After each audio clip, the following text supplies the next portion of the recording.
So, welcome to our new topic of measurement.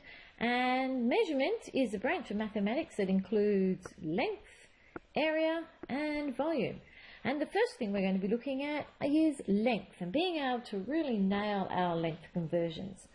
So, to convert between metric units of length, we're going to multiply or divide by the appropriate units. So, what that means is these are our conversions. To convert from kilometres to metres, we times by 1,000. To go from metres to centimetres, we times by 100. To go from centimetres to millimetres, we times by 10. And to go backwards, we reverse it.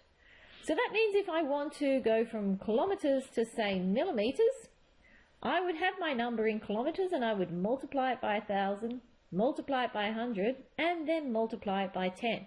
So we just follow the arrows, doing exactly what the arrows tell us to do. So let's have a look at what that looks like in answering some questions, if I didn't go too fast.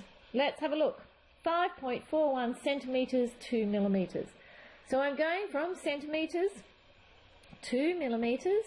And if I just get that table back up again, it says to go from centimetres to millimetres, I must times by 10.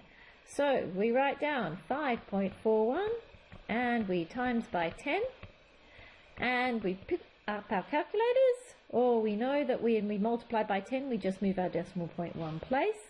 So this is 54.1 millimetres. So that means that 5.41 centimetres is exactly the same as 54.1 millimetres. So let's do another conversion. 3,200 metres. So here I have metres and I'm converting to kilometres. So to go from metres to kilometres, this is the arrow I'm following, so I must divide by 1,000.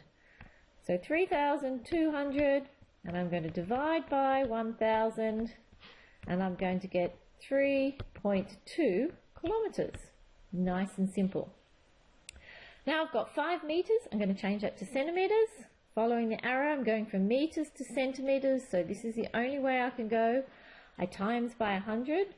So 5 times 100, and we get an answer of 500 centimetres. And girls, yes, you must get used to putting your units on the end. So now I've got 8.45 kilometres, and I'm going from kilometres to metres. Kilometres to metres, it says I have to times by 1,000. 8.45, I have to times by 1,000. And if I multiply by that 1,000, I get 8,450 metres.